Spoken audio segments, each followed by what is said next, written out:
বলে বাবা ইয়াকুব আলাইহিস সালামের কাছে বলতে লাগলো, বাবা ইয়াকুব আলাইহিস সালাম,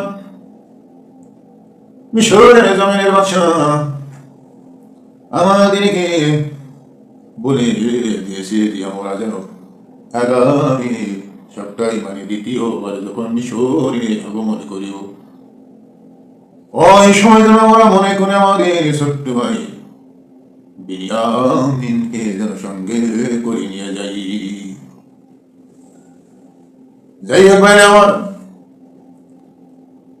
সংক্ষিপ্ত করে কেননা গভীর রজনী হয়ে গেছে।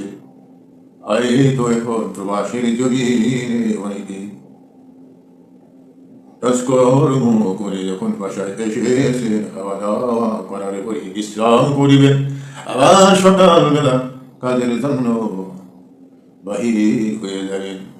বন্ধুরা আমার মনে রেখে আল্লাহ ওয়ালি বানিয়েছেন, আল্লাহর যে বান্দা কিছুক্ষণের জন্য কোরআনে হাদিসের মজলিস সময় দেয়, আল্লাহ রাব্বুল আলামিন তার বান্দার সেই ওই মজলিসে বসার বিনিময় হইতে পারে কিয়ামতের ময়দানে তাকে বিনা হিসাবে জান্নাত দিতে পারে।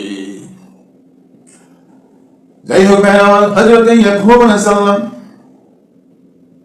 শেষ পর্যন্ত তাদের সঙ্গে জীবনের জন্য অপরোহী প্রবেশ করলেন, মানে রাজি হয়ে গেলেন। বললো যে ঠিক আছে সন্তানেরা, তোমাদেরকে আমি একটি কথা বলতে চাই, সেটা হলো তোমরা আল্লাহর নাম লইয়া আমার সামনে ওয়াদা করো যেন তোমরা কখনো যেন সেই ইউসুফের মতো গাফিলাতি করিও না।